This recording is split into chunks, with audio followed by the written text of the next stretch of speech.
Hello, everyone. Welcome. It's 4 p.m. Eastern Time, 3 Central, 12 on the West Coast. Really glad you could make it, spending your time. I'm really excited to have Jeremy here. Jeremy, huge welcome. Thanks for doing this. How's your day going, sir? Thanks very much, JP. Excited to be here. Really good. There's a lot happening in higher education as usual, and looking forward to breaking it down with you. That's what I'm excited about as well. Like a lot of people message me on LinkedIn and through email about this session. And the way you've broken down like this topic, I know you could talk about a lot of topics, but this topic in particular, the ecosystem, I was really excited when I read your book. The first, you had me at the first era. I hope you could do that today, by the way, to like tell us like what you define by eras. You had me at eras. And there's a lot of other people interested in this call on this topic. So thanks everybody for making it. Some folks already know you, by the way, in our challenge mindset community. They said, "Oh, we know Jeremy. We've been to his things. We're gonna come. We want to come." Like we saw the invite. So, but for some folks, it's the first time they're meeting you. So I'm really excited to get their thoughts and questions on what you're working on. Fantastic. Looking forward to it. I've got a list of like 20 more praise things that I have for you, but I'm gonna save them like for throughout the webinar instead of now because it would be awkward now. Does that make sense? Yeah, I'll follow you. Okay, I'll share the first one, which is for everyone who's just joined the call. Welcome. Thanks for being here. Thanks for investing your time. A lot of folks use the challenge cards in Australia, Jeremy. So there's some pretty funny, funky times here, time zones. So thanks everybody who's making it from Australia. But for those of you who have worked with Ali and Jody, who are here from the Spark Path team, poor Ali and Jody over the last couple of months have had to have me interrupt meetings just to shove this book into my Zoom camera. Okay. So during a meeting, like not responding, just pointing to this book as the answer to the question. And eventually, like they got the book, and then we organized this webinar. But it's all it's all going to become clear why why I've been doing this for so long. And I think you could tell we had a lot of registrants for this session. Why it's such an important topic. Jeremy, I wrote one of my posts, one of my emails, too many students, not enough time, because we feel like folks, whether it's higher ed or K-12, they're overwhelmed with how many people they can help. And it really sounds like you've come up with some ideas to look at the overwhelm differently. That's not requiring people to work harder, but work differently. Is that fair? Yeah, that's really fair. I've always said we're not looking at programs and services as much as we are systems. So when you're a systems consultant, you take a look at redesigning the system so that, and then fill in the blank, right? So Yeah. so that you can reach more, so that you're not overwhelmed, et cetera. And there are a lot of benefits that come with a full-on career ecosystem approach. And I'm looking forward to kind of digging into all of that today. Me too. First thing, Jeremy, I want to say huge welcome to everybody who just joined. And I want to tell you who's here. Ali, Yeah. could we launch a poll just to quickly say to folks who's here? Just tell us your K-12, higher ed, private career coach. I don't have an other here for you, but just vote because I want to give Jeremy a sense of who's here so he can tailor his message to the audience. So I think the Zoom poll might have popped up already for you. And then you might have already started, by the way. Like you might be one of the people that want to share your struggles, like what you've tried and it's not working when it comes to building your ecosystem. Maybe you haven't started yet. Maybe you're finished, you're done, you did it, and you want to teach instead of Jeremy, and we're going to kick him out. I don't know. You tell me using this poll. And then just a sense of which part of this to focus on. That's really going to help. So right away, like this is you, Ali, that wrote these, right? Look at your four first points here. They're evenly spread, which means you picked the right, I think you picked the right topics. You picked all the right topics. There's not even one that's standing out perfectly. And we're at 85 participants, 86% level of participation already. Jeremy, is that helpful for you to get this data? Yeah, it's great. And the an ecosystem approach works in K-12 and higher education. And one of the things I talk about quite a bit in the book is assess where you're at, relieve yourself of the guilt, and just take the next step, right? Wherever, you know, this is a paradigm shift that's only about 10 to 15 years old. So, when you see, well, maybe we're just starting to explore the idea, 20% of folks are doing that. That's great. There's a next step for you. So I love the fact that you outline this for everyone. Great. I'm glad to. Okay, we got 86 participants, 85 out of 98. Ali, I think that's good. What do you think? Great. Yeah, polls ended and shared results. It looks like we've got mostly higher ed folks on here, a few K to 12 and a few private practice. Thanks for joining us, everyone. Okay, one more piece of context, Jeremy, and would you, after this, would you be willing to spend 5-10 minutes exploring that concept? Why do you call it ecosystem? I just want to tell you who's here, some more context before you start. I do want to tell people, I'm going to tell you at the beginning instead of at the end. I want to give away a copy of this book. That's, how excited I am about it. I'm going to give away a copy to someone in the webinar today.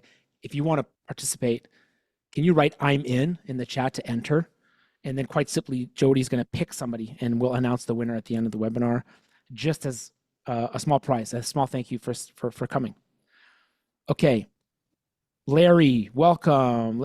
To everybody who's just joined, we're looking for an "I'm in" the chat if you want to be part of our draw for the book. So the reason I'm interested is the same reason I told you earlier on, Jeremy, is that I've got this amazing community of very innovative career practitioners. They're using something called the challenge cards to help their students explore careers in a completely different way. Instead of a job title to fit into, they're looking for a problem to solve in the world.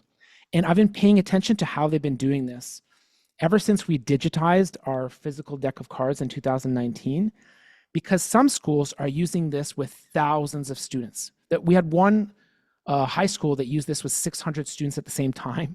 We have some higher ed institutions using it with thousands of students every year. So why I'm saying these numbers is because they're introducing the elements of scale, beyond one-on-one. So I became very curious about scale, which is the first reason I called you 2 years ago, because you were writing about scale and I know you were guiding people through that.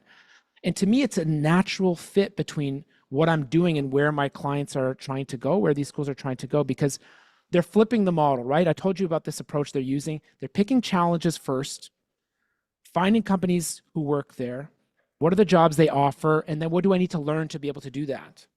Yeah. So for someone who's switching their major, like a typical concern, like you come see career services, I'm switching my major, they're helping them flip the model, which is really the opposite of what that student had done in the past. That's the challenge mindset in like a nutshell, right? In a 30-second pitch, the idea of exploring challenges to solve instead of job titles to fit into.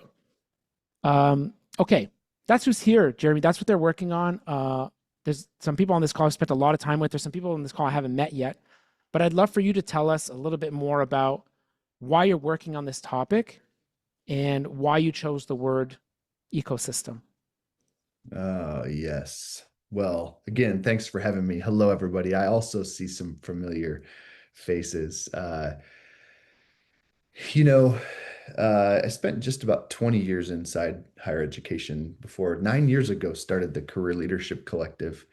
And it started with this idea that there was a lot of gathering and sharing what each other was doing going on in the field, but there was not a lot of solutions to change the system, to work with beyond the broader career office or beyond the one-on-one appointment, which I love both of.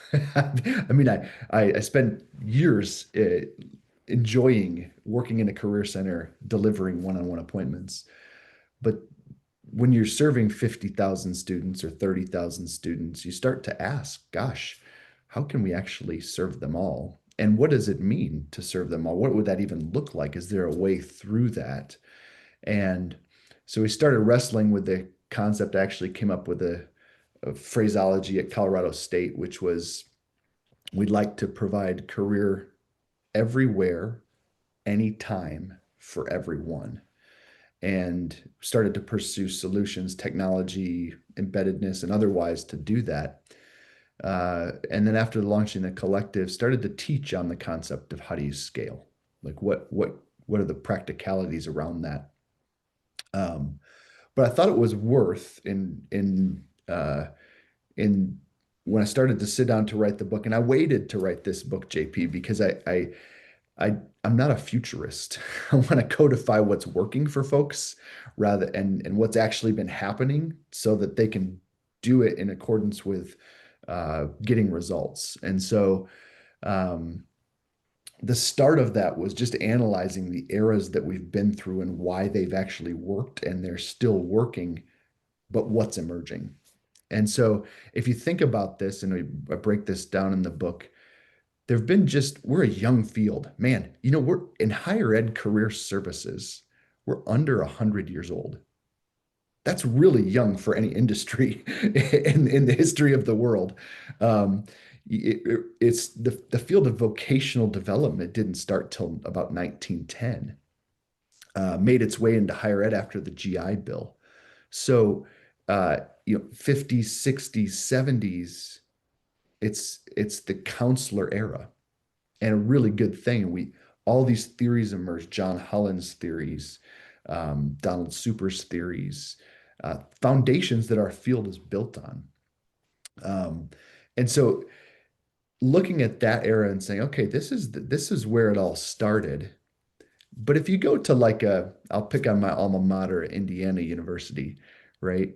Back in the 60s and 70s, there was probably 5 counselors scattered around campus for 40,000. It's 40,000 now. Maybe it was 30,000 back then, 25,000 still. It was a luxury add-on. The cost of higher education was really low. The ROI was clearly great. So they measured success by, did you love the counselor appointment? Was the satisfaction high? Sometimes you'll still see annual reports in higher ed where the lead story is how satisfied is the student body with their appointment that they have with the counselor. And that came out of that era, right? So, but counselors and administrators and employers started to want more. They wanted to do job fairs on campus.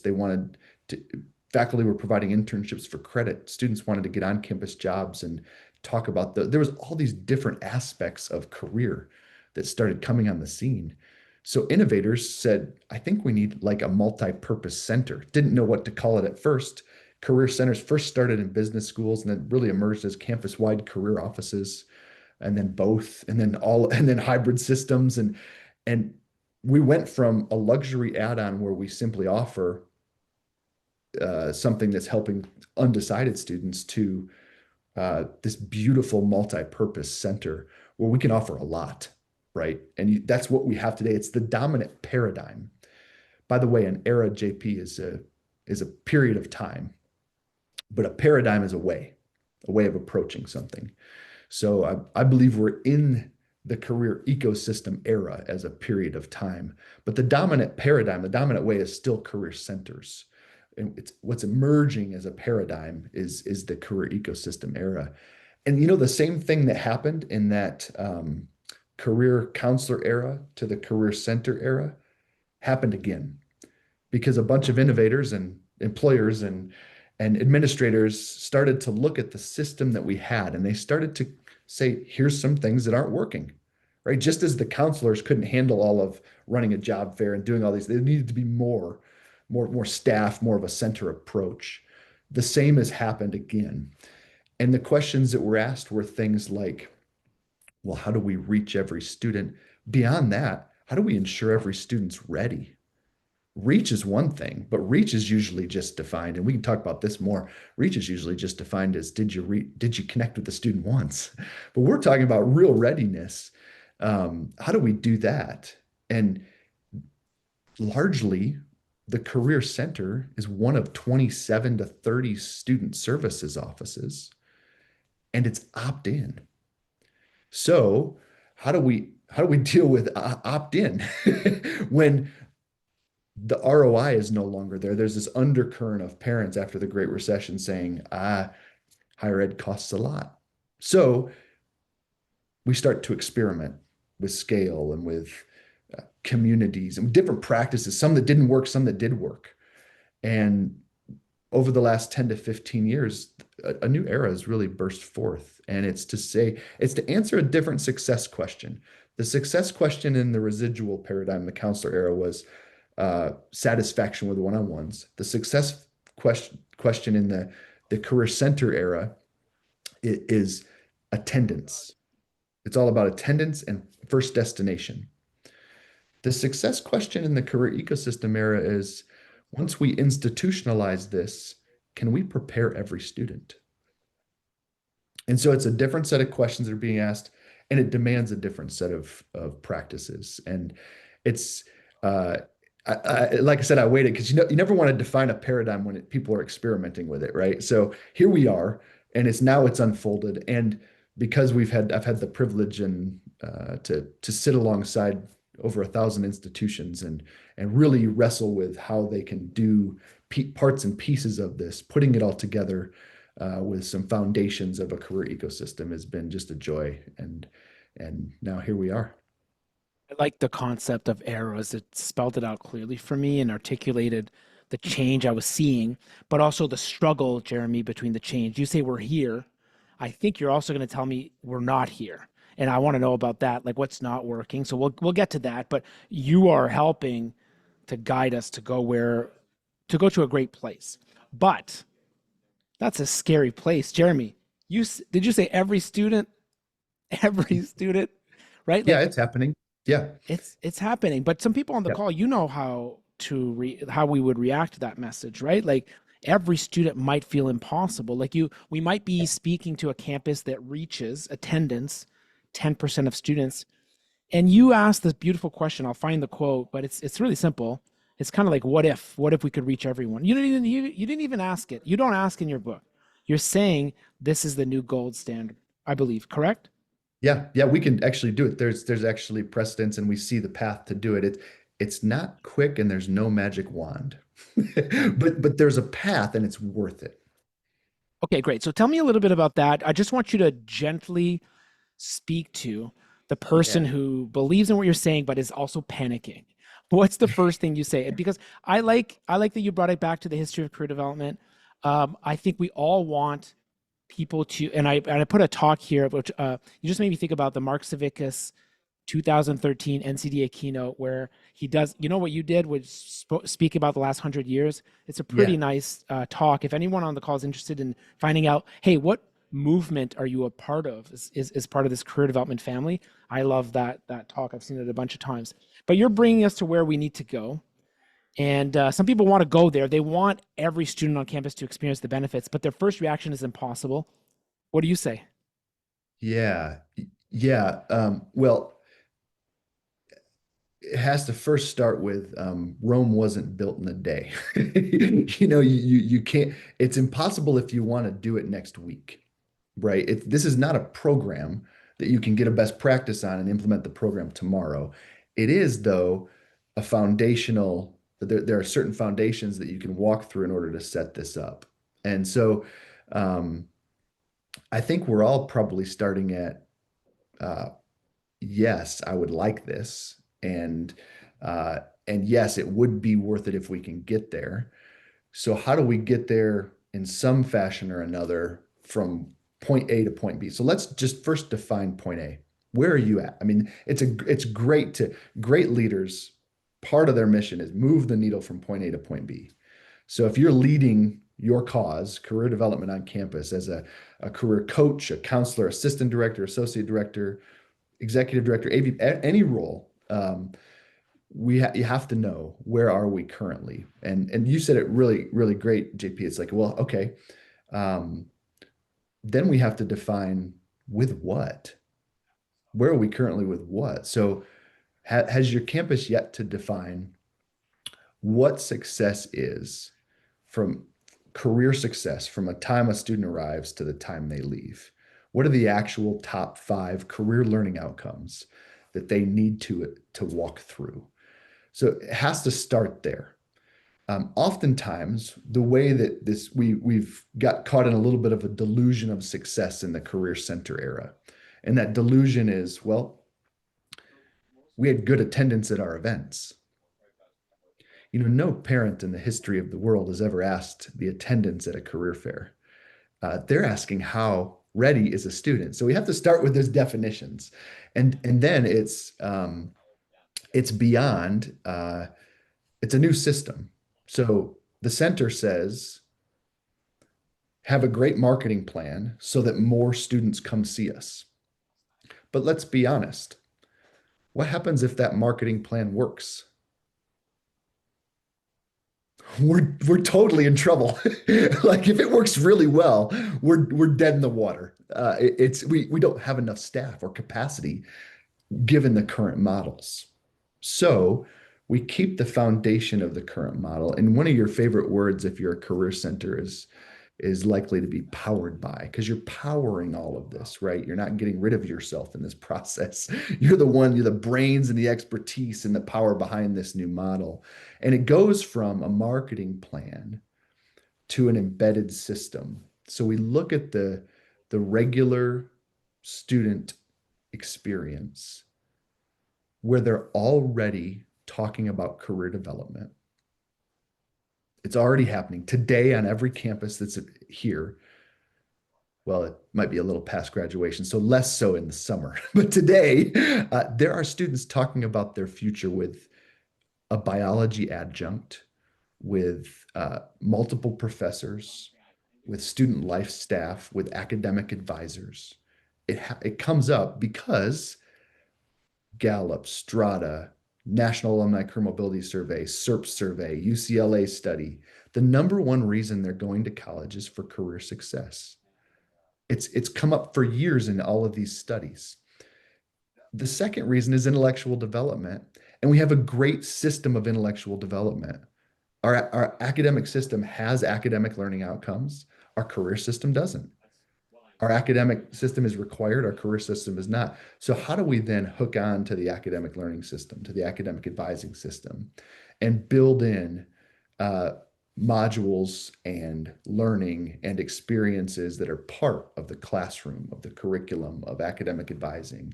And it's a new way. Now, like I said, folks that have got to this point, JP, it's taken 2 to 3 years of work to look at the ecosystem and hook into it and codify it and measure it. And it's not an overnight. But did you ever think we'd see the day where, back to Indiana, I'll pick on my alma mater again, the Indiana College of Liberal Arts, College of Arts and Sciences, let me get the name right. There's so many different names. They now require career development for about 14 to 15,000 liberal arts students. Holy smokes. This is incredible, right? It took 3 to 4 years. Joe Lovejoy and a whole bunch of incredible people that were working on that project to help work with faculty to make this happen. That comes in the form of multiple ways of embedding into courses. It comes in the form of 3 life and career design courses that are required. It comes in the form of a few other student success pillars that are career related. But this came from the bottom up. Nobody at the top waved a wand until there was this critical mass rolling of great career staff taking the time to change the system and embed, and students saying, we need more of this, right? So it rolls more like a snowball rather than a wand. I'm getting the sense that we're going to have to ask for some help. Powered by, did you write that in the book? Or is that the first time I hear that? Maybe. I don't know. I don't remember it, because it's really, it's important, because it is. Yeah. You can approach this with, wait a minute, we're going to let go of all of our power and give it to who? Academic advisors, faculty.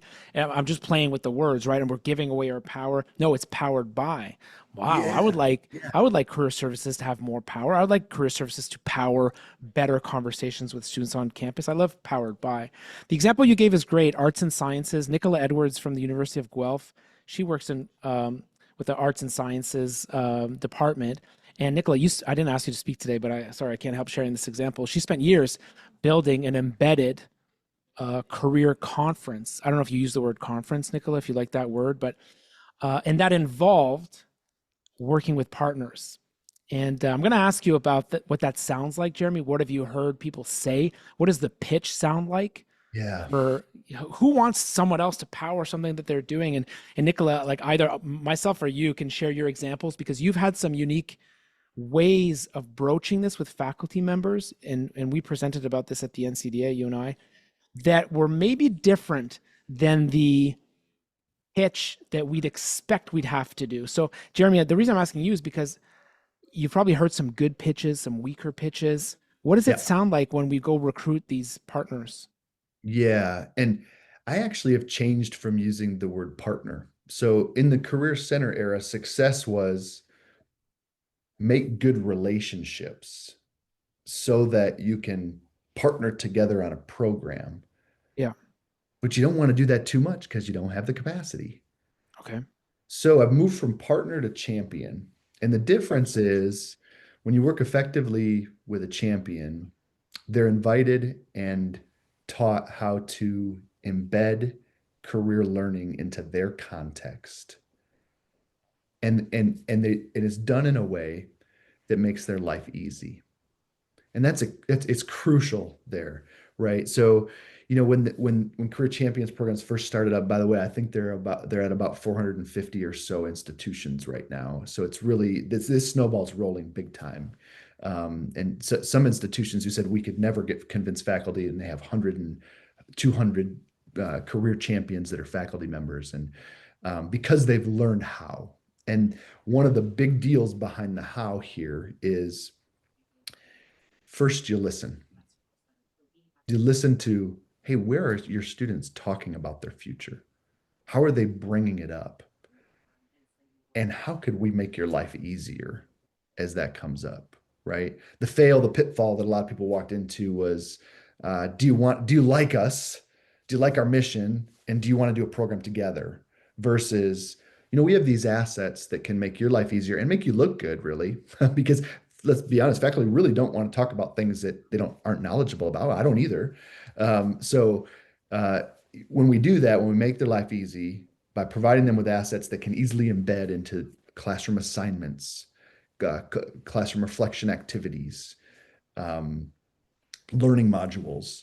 Think about this for a second, JP. Let's say you're working with a department that had offered 10 capstone courses, right, across the whole academic department. 10 majors, let's say. They each have a capstone course. And there's 60 students in each major. As it stands, the Career Center model says, we want those 600 students in those capstone courses to come see us. So we're going to go in and we're going to do a pitch to try to get them to come use our services. And we're going to get some kind of result where they'll use us 1, 2, or 3 times. But if you embed and those faculty, because in the context of their learning, one of your career learning outcomes is we want students to be able to articulate their skills effectively to employers. Let's just say that's a holistic career learning outcome for your institution in that department. And you embed a learning module into that context because on their capstones, they're already working with employers so that now they get to just be able to articulate their skills effectively, even measure their level of effectiveness of articulation. Right? They're learning an incredible skill here. And it's embedded, and all 600 students just went through that learning module.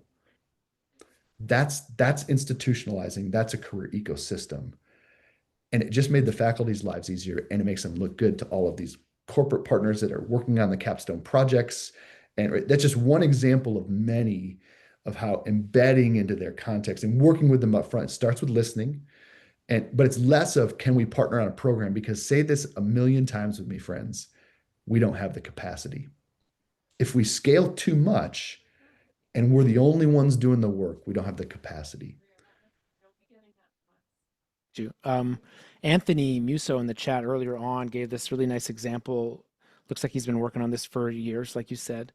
And when you say integrate this into the capstone course, I'm thinking maybe it's in the LMS, learning management system, like he's proposed. So thanks, Anthony, for sharing the fact that it's working.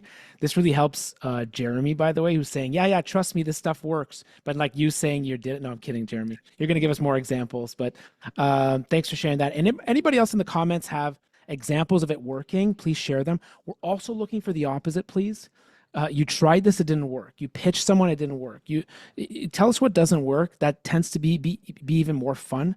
And when you say something doesn't work, then we know what to focus on and we know what to talk about. And there's probably 10 other people that have the same question. But first, I have a question for Nicola. Nicola, what pitch sounds better to you?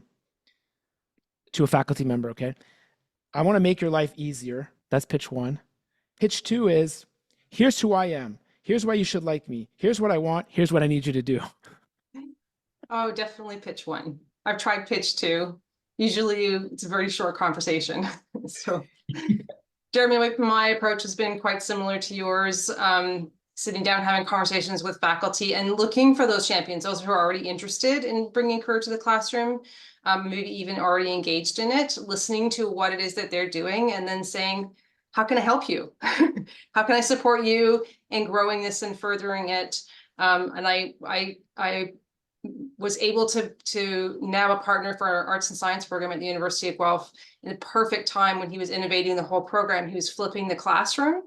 So that involves taking the lectures out of the classroom, having the students do the pre-work, and then they show up at the classroom to engage in the content through activities and discussions and things like that. So he was looking to innovate a lot of things, and through talking about career development, he said, I've had sort of mentioned this idea of having a conference, and he's like, let's do it. So during COVID, we launched this career development conference, this 6 sessions, and then they became embedded in the classrooms virtually.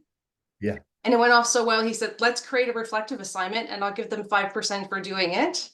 And he did that in his class. And then he asked the rest of his faculty to do it the next time. So long story short, we're about to do the 7th, I think, maybe 8th iteration this fall.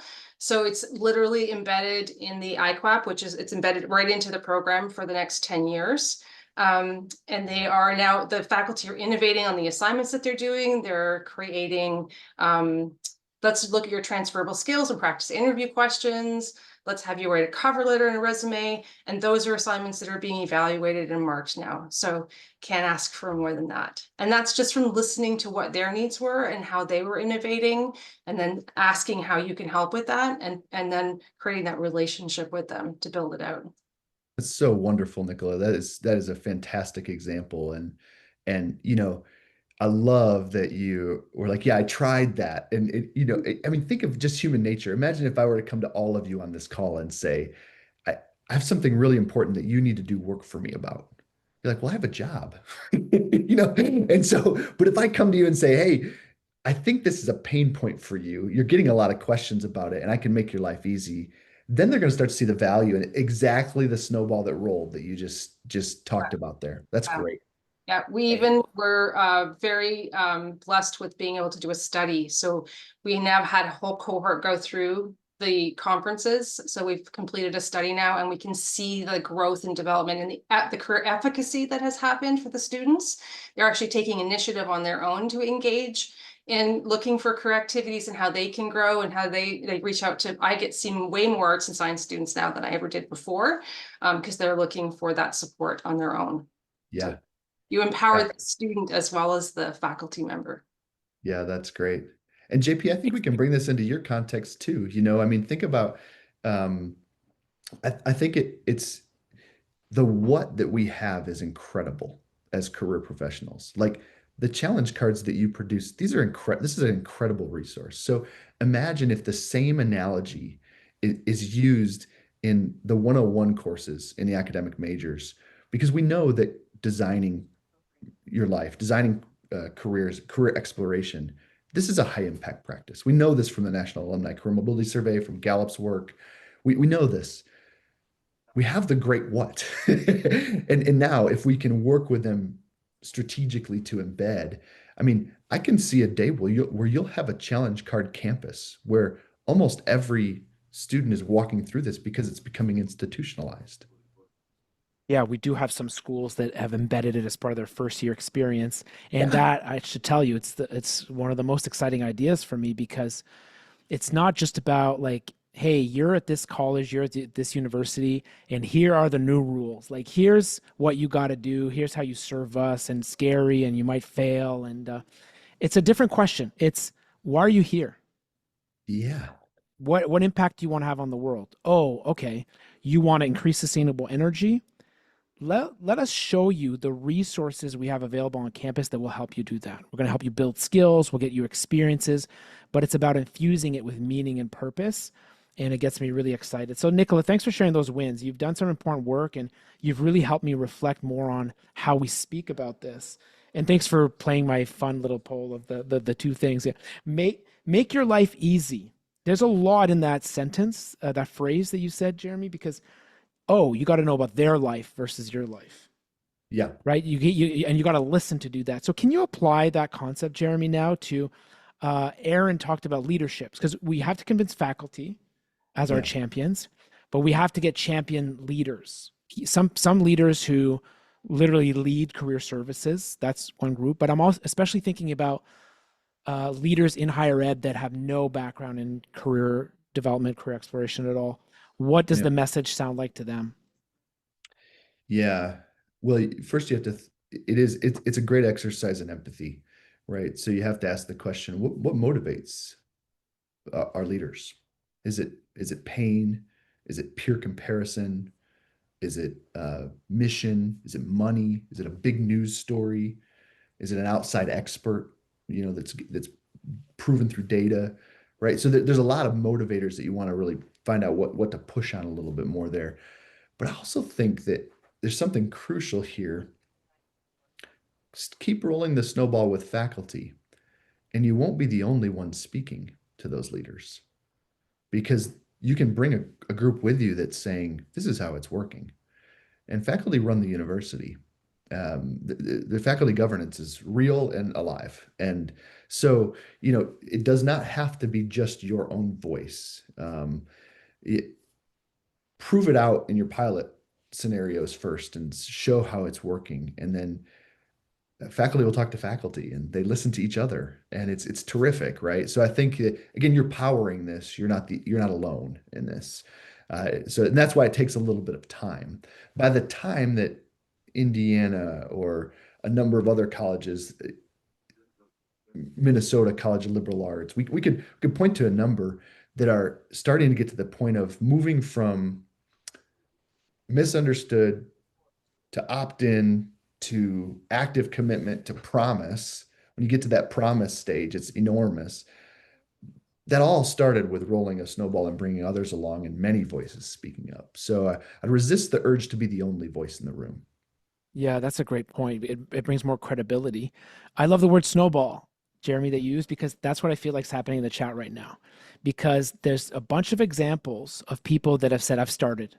Here's an early win. I've started. Here's an early win. Yeah. And to me, that's like starting the snowball effect, like literally in the chat, but also like obviously on your campus and in your institutions. Can we get a bit more technical into like what it will take to make this happen? Yeah. Here's how I'm trying to think about the future. Okay. So you've got a higher ed campus hypothetically that helped 10% of students last year, which was a big win because the year before they helped 8%. Now we're coming in and saying we want to reach 100% of students. What do you need to do to conceptualize what it's like to help those other 90 students? Let me tell you what I mean by that. I think there's a difference, probably. My hypothesis is there's a difference between the 10% that showed up that opted in. Their demographics, the way that they learn, what year they're in. And then the 90% of students are different. Maybe they work off campus. Maybe they have families at home. Maybe they can't show up to career services. So what's the learning curve going to be like when we try to go from serving these folks that showed up to the folks that we really don't know them yet because we haven't seen them over the last few years? Yeah. Well, first of all, in the career center paradigm, a lot of our efforts are spending on convincing them to come in. Yes. But if it's embedded, there's no convincing. They're walking through an assignment or a reflection or a learning module or they're required to come in and meet with somebody at the end of an assignment or there's a lot that can happen. There's a whole bunch of different ways that embeddedness and integration can work. So I also think that this is where the fun stuff really starts. When you start to embed something, then first of all, I want to encourage everybody to get highly organized and codify all of this. You don't want to just, it's May here in Colorado and we don't get that much water, but we get a little bit in May and it's green grass. It's going to go away really quick. And everybody's got a sprinkler system. But if I were to just go out and just try to water the lawn, spread fire and see what grows, I'm not sure which parts of the grass would grow, right? So you don't want to be spread fire with your approach here and just be like, well, I think it's probably working. You want to say, okay, we have codified 5 to 7 career learning outcomes. We know what those are. We know what students need to know. Everybody knows about those. Just like in the academy, there's student learning outcomes. We need career learning outcomes as well. Once we have those, we're taking those and we're saying, how can we measure on this? And so when you integrate something, and let's say we'll take uh, every student, we believe every student should explore opportunities for their future. Let's say they do that through the challenge cards, and there's a whole bunch of different ways they're going to informational interviews and other ways, right?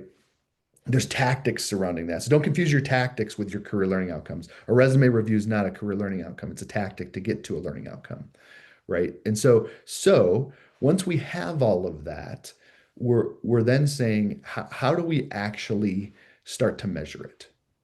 Where can we say, because every student's walking through this and we want them to be effective. So think of a rubric for a moment. At the end of a rubric, there's exemplary. The beginning of a rubric, there's poor, and there's maybe 2 to 3 steps in between. You can start to measure how effective students are at articulating their skills. You can start to measure the level of sophistication that they've done in their reflections, just like they do with reflective classroom assignments, right? And this is starting to happen. Bowling Green State University, every student designs a plan for their future. Every single student. Took them a while to get there, just like all these other examples. Uh, there are tons of assignments and activities and tactics around that process of design where they're designing their future. So and they get graded on portions and parts of this, and we can see to what level of effectiveness. But students know the milestones, they know the roadmap, they know what the learning outcomes are. And we have to talk about that, JP, because if we just say we have services, we're trying to embed our services, and there's no clear roadmap of what success looks like, it might fall flat. You said the fun starts here, and then you said you need to be highly organized, and that doesn't resonate with me. I don't think organization's fun. Ali and Jody do all the organization at Spark Path, and I just, run around with the ideas. I'm kidding, but I needed you to clarify what highly organized meant, and I think you did. What your codification, learning outcomes, and that's the roadmap that you've got in the book, is how to be highly organized. Is that fair? Yeah, it is. Yeah, it is. Because if we're going to teach every student how to articulate their skills and start to embed that, we're not going to embed everywhere right away. We're not going to reach every student right away. But along the way, we want to know we've moved from 25% to 50% to 75% who are actually walking through this learning, right? And then we're measuring readiness instead of reach. Think about how much more powerful readiness is instead of reach.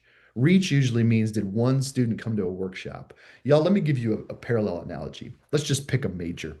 All right, let's pick literature, because I was an English major in undergrad. Imagine if the English department said, okay, long live the English. I see April Kalkowski laughing because you're long live, right? Let's just say for a second that the English department said, hey, congratulations, you've just declared an English major. You don't even have to go to classes. But we have a center. There'll be workshops along the way that we hope that you'll engage with. We have an incredible staff. You'll love them. You should go see them. It's likely that you're going to get a job out of this major. It's really the message of the Career Center era. That English department would be in the toilet for accreditation. They wouldn't have a chance to compete with other English departments, right? Look at the difference, though, when they say, you've just declared an English major. Here are all your requirements. Here's the classes you have to take. Here's your electives. Here's where you have advocacy, agency. Here's faculty you can choose. You can get a minor that complements. There's a clearly laid out path for the intellectual development side of higher education. But the number one reason students go to college, which is career success, we have not clarified the path. And we can make strides to do that. And people will come along when it's done in their context, when it's done in the right ways, rather than please pay attention to us as a career center and like us. Right? It's got to be done a really sophisticated approach. Great example. Libby in the chat asks, hey, I don't know, Libby, I'm going to poke fun a little bit. There's all these great examples from higher ed. What about K-12? Which is good. I get it. 80% of folks are from higher ed on this call, Libby, and they're sharing really good examples in the chat that snowball's happening. But I want you to know that just because you're not seeing the K-12 examples in this webinar doesn't mean they're not happening. I'll tell you one story. We've got a school board in Toronto that they just sent the challenge cards, digital challenge cards to all their teachers as part of a professional development day. I don't know how many teachers, Jody, like 300 or 400, something like that. Yeah. And here's the ask for, and these are teachers, by the way, like, right? I said teachers, I didn't say counselors or, someone with formal training, career development. The ask is go use this as part of your class, your regular other class that you're teaching, whether it's English literature or biology. And here's the game that they're playing. I'm not sure if you played before, Libby, but the spirit of the game is pick problems you want to solve in the world. Like, do you want to protect biodiversity and landscape? Or do you want to build the school of the future? And in these classes, the spirit is the students choose the challenges that they want to solve. And then they discuss, how will this class help me? Yeah. Or not help me? And that way, the teacher has a unique way to what? Make their life easier. That's Jeremy's phrase from before, remember? Right? It's not you have to add this additional job on top of your job. No. You told me before as a teacher that sometimes it's hard to motivate your students. I want to make your life easier. You told me before that as a teacher, you have trouble making connections between the curriculum and the real world. Well, here's a real career tool to do that. And by the way, you don't even need to use the word career to make their life easier, right? Like through this approach. So Yeah. I wanted to share that example because it's just one of the ways I'm seeing K-12 build relationships, build champions, and make the life easier of the folks around them. I think if we can repeat the leadership conversation that we had, Jeremy, again, it's like you said, it's an exercise in empathy, okay? Yeah. Which means I know that high school principals do not have careers, most of them, as their top priority. It's something else. How can you connect these powerful conversations and all the great stuff that you've got for careers to their top problems? Do you see it similar to the way I see it, Jeremy, or different?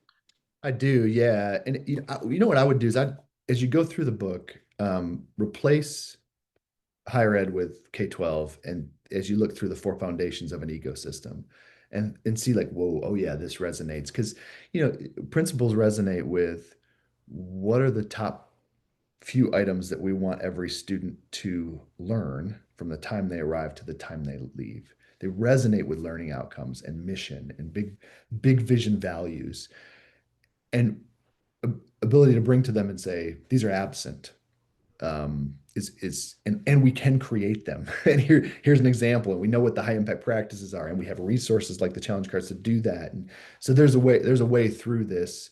But I think, in fact, my neighbor was just reading the book and replacing this. She runs the Small Business Development Center, government funded, to help small businesses all in the county. And she was saying, I just replaced higher education with Small Business Development Center, because the ecosystem concept and how it actually works to build it is viable in multiple contexts.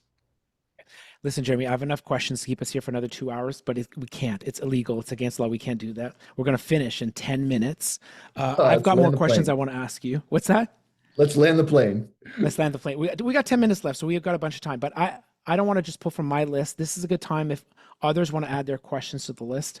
While people are thinking about their questions for you to post in the chat, I've got one that's really burning for me. It's about rejection. It's about objections, okay? So you're pitching this idea. I know we shared a lot of wins, snowballs of wins. You shared wins. It's not going to look like that tomorrow, okay? The wins are coming, but they will come. There's going to be a lot of no's in the process. There's going to be rejection. We'll need to manage that and be resilient. I just want your perspective more on what is the resistance or the objection that, for example, from people who don't know career development, they'll say, well, that doesn't belong in higher ed. You might say, well, listen, that's the number one reason students come to higher ed. But I'm not interested necessarily in what to say, but what's really going on? What's behind their resistance? What have you seen? Any trends or patterns, things people say, things people feel and don't say that we should address? Yeah, for sure. You want to kind of step back from resistance and say, are they still talking to me about this? Or are they just saying I'm not interested? And if they're not interested, my my kind advice is to walk away, because Wow. there's probably 1,000 more faculty and many, many that are interested. Come back to them when they might be interested. But if they're still at the table, they might just have opposition that needs some logic to work out, and that can be a good thing for conversation. So they may not. So first find the difference between the totally uninterested at this point and those that are just giving pushback, and that's okay if they're giving pushback. In fact, it probably is going to make your argument stronger. Um, and follow the yes. Go with the goers. You can't, and I'm going to credit my friend Laura Kessner Ricketts at Augustana for that one. She says, go with the goers. I say, follow the yes. She said, it sounds better when you say go with the goers, Jeremy. So we're going to use that. And then the snowball will roll, right? I was talking with Saskia Campbell at George Mason University, and they gave a presentation at our conference on 10 years of Career Champions program. They were the first in the US to start it. And they've heard no so many times, but they have around 300 faculty and staff champions at George Mason. It's incredible. I was talking with the University of Australia, and they have 400 career champions, and they launched an event for the first time, and it was called FOFI, very Australian, by the way, UTS Sydney, and they 6,000 students came to a first time event. It was because they did the work with their champions that they already had, that were already embedding, and said, we're doing something of significance for career exploration. Find your future you, FOFI, find your future you. And we want you to be involved. And so they are giving extra credit, requiring attendance. It didn't take it a bunch of flyers and an email blast and a hope. It took working with the infrastructure, the ecosystem that was already in place to allow students to come to this. And I don't know about you, but when I was in career services, I'd never launched an event for the first time and got 6,000 students to come. It came because of the infrastructure. It's a big number. It is. I'm surprised you said, actually, I shouldn't be surprised. I know myself. It's hard for me to resist to want to convince people of something that I think is good, but I think you have the right answer. And there's a few people in the chat that said, yeah, you're right. April said, you got to let them go with the goers is great advice. And I want to reinforce something you said at the beginning, though. Like, are they still talking to me? I understand what you mean by that. I think it means some people ignore you, they go away. That's one thing, but they're still engaging with you. And this happened to us in one of our schools, small school. The president says our mission here at this institution is purpose. So career services is like, okay, yeah, like we'll do that. We'll implement and then, so they're getting their allies, and then some of their allies were not convinced about purpose. And these were faculty members, research background, like they need an explanation of students, do they want or not purpose? They needed data. But I just realized with your framework that they were engaging, even though they were against it and criticizing. The engagement sometimes is a positive sign, even though it can come across as criticism or rejection or objection, which is much different than if someone would disengage it or ignore you. Is that right? Yeah, I agree. Full stop. Yeah, it's really good. And I have an adage it comes out of fundraising. In fundraising, they say if you ask a donor for money, you'll get advice, and if you ask them for advice, you'll get money. It's the same. It's the same with faculty partners with career champions. If you ask them for their insights about what students are talking to them about their future, you're probably going to get buy-in. But if you just come to them and say, I want buy-in, they might just give you their advice and walk away. And no, you should do it better this way. So I think ask for advice, you get buy-in. Ask for buy-in, you get advice. I think that's great. Fidelma asked, can we use the challenge cards with adults? A little bit of a different question, but the answer is yes. A lot of folks do. I think thinking about the problems you want to solve is almost a better employee engagement tool than it is a career exploration tool. What do I mean by that? Well, who do you want on your team working for you? The person who knows the problem they're trying to solve, or the person who follows the job description? So that's the spirit behind that. And I'm glad there's a few people that looks like they told you that they do use it, and you can reach out to them.